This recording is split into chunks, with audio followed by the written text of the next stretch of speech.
Hey everybody, what is going on? I hope you guys are all doing well, and welcome to another tutorial video. In this video, I'll be explaining to you guys how you can add Google Maps to your own website, so let's get right into it. Now, if you want to add Google Maps to your website, you can do that in a couple of different ways. For example, you can either embed a Google Maps link onto your website, and then that's automatically going to embed Google Maps, or you can add the API to any of your programs, any of your projects, and that will serve as a method of adding Google Maps to your site. Now, I'm not fully sure how you would do that because I don't have my own site. I do know how you can create your own API key, which you can very easily find on this channel and find that tutorial.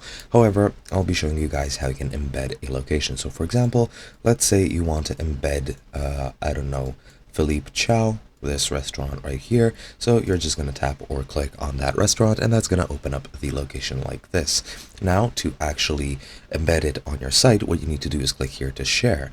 Now, as you can see on the PC, you have this option that says embed a map. Click on there, and then you'll have this HTML code, which you can very easily use to embed it.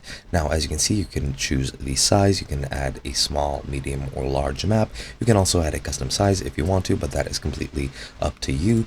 But yeah, you just have to copy this HTML, add it to your site wherever you want. If you're using a site builder, usually you have embed blocks, which you can add where you need to copy this embed, and that is pretty much all there is to it. Hope you guys enjoyed, and I'll be seeing you guys in another video.